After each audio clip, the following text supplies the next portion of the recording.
అందరికీ నమస్కారం.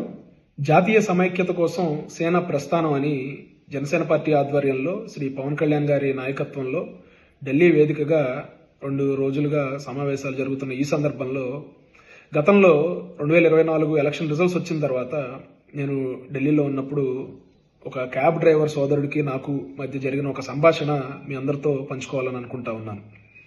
ఎయిర్పోర్ట్కి వెళ్ళడానికి ఒక క్యాబ్ బుక్ చేయడం జరిగింది.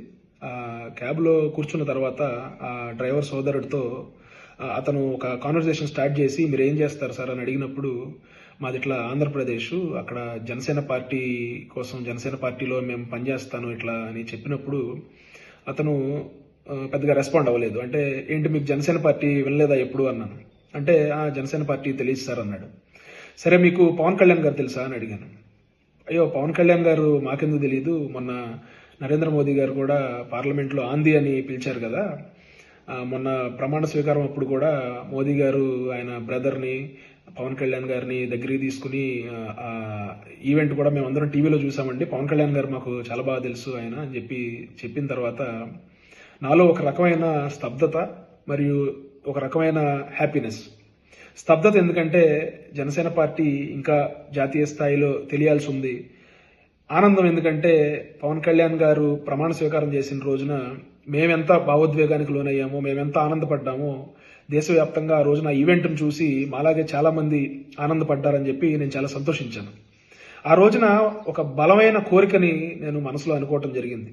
భవిష్యత్తులో పవన్ కళ్యాణ్ గారు ఎట్లా అయితే దేశవ్యాప్తంగా ప్రపంచవ్యాప్తంగా ఆయన అందరికీ తెలుసో అదేవిధంగా నా పార్టీ, నా జనసేన పార్టీ కూడా ప్రపంచవ్యాప్తంగా దేశవ్యాప్తంగా అందరికీ తెలియాలి, దేశంలో అందరూ నా పార్టీ గురించి మాట్లాడుకోవాలి, దేశంలో ఉన్న సమస్యల మీద నా పార్టీ పోరాడాలని చెప్పి చాలా బలంగా ఆ రోజున నేను కోరుకోవడం జరిగింది. ఈ రోజున పవన్ కళ్యాణ్ గారి నాయకత్వంలో ఢిల్లీలో జాతీయ సమైక్యత కోసం సేనా ప్రస్థానం అని చెప్పి పవన్ కళ్యాణ్ గారు సమావేశం పెట్టి ఈ రోజున నాకు చాలా హ్యాపీగా అనిపిస్తూ ఉంది. ఎందుకంటే చాలా బలమైన నమ్మకం కలిగింది నిన్నటి సభ తర్వాత. కేవలం 2 తెలుగు రాష్ట్రాలకే మాత్రమే పరిమితం కాకుండా నా జనసేన పార్టీ దేశవ్యాప్తంగా దేశంలోనే అందరూ మాట్లాడుకునే విధంగా దేశ సమైక్యత కోసం, దేశ సమగ్రత కోసం అన్ని ప్రాంతాలని కలుపుకుంటూ దేశంలో ఉన్న అన్ని రాష్ట్రాల్లో కూడా జెండా పాతగలుగుతుంది అని చెప్పి నాకు నిన్న బలమైన నమ్మకం కలిగింది, విశ్వాసం కలిగింది. రానున్న రోజుల్లో జనసేన పార్టీ బలంగా నిలబడుతుంది, బలంగా కొట్లాడుతుంది. జనసేన పార్టీ దేశవ్యాప్తంగా దేశ రాజకీయాల్లో బలమైన ముద్ర వేస్తుందని నేను ఈ సందర్భంగా మీ అందరికీ తెలియజేసుకుంటూ సెలవు తీసుకుంటా ఉన్నా. జై హింద్. हम तो वो देखे थे जिस दिन शपथ ग्रहण हो रहा था, भाई का पैर छुआ। जी मोदी जी भी गए थे। अच्छा लगा आपको? पूरा शो देखा। अच्छी बात है।